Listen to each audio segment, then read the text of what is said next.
अबू आसिम आझमी यांच्या बुलढाणा दौऱ्यासाठी बुलढाणा जिल्हा अध्यक्ष याकूब पठाण यांची मेहनत, संविधान बचाव संघर्ष यात्रेचे जंगी स्वागत। देशातील वातावरण बघता लोकशाही आणि संविधान हे शब्द फक्त नेत्यांच्या बोलण्यात आणि पुस्तकात वाचण्या इतके शिल्लक आहेत। याचाच भाग म्हणून देश पातळीवर विविध राजकीय पक्ष आणि संघटना सामाजिक परिस्थितीचा विचार करून सर्वसामान्य माणसाला आपले न्याय आणि हक्क मिळावे म्हणून रस्त्यावर उतरताना दिसत संघर्ष करत दिसत असले तरी कुठेतरी असंवैधानिक घटना मात्र देशभरात घडतानाचं सत्रही दिसत आहे। आंदोलन दडपणं, अभिव्यक्ती स्वातंत्र्याच्या नावावर टीका करणं आणि कसंही वागणं, राजकीय परिस्थितीमधून आपल्याला हे दिसत आहे।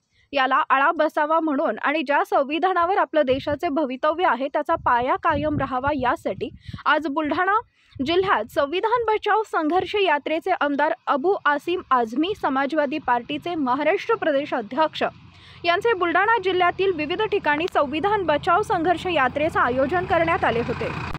तर बुलढाणा जिल्हा अध्यक्ष याकूब पठाण तर बुलढाणा जिल्हा संपर्क प्रमुख शेख सईद शेख कदीर प्रत्येक गावागावात जाऊन लोकांच्या भेटी घेऊन त्यांना संविधानबद्दल माहिती दिले व हा संविधान बचाव समितीला मेहनत घेऊया या यात्राला भरघोस प्रतिसाद भेटला। तर बुलढाणा जिल्ह्यासह नांदुरा येथे शेख मजर शेख सईद समाजवादी पार्टीचे नांदुरा तालुका अध्यक्ष यांच्या वतीने ठिकठिकाणी शुभेच्छा बॅनर होर्डिंग लावून तसेच नांदुरा येथे मोठ्या संख्येने नागरिकांच्या उपस्थितीत संविधान बचाव यात्रेचे फटाके फोडून सन्मान व स्वागत करण्यात आले।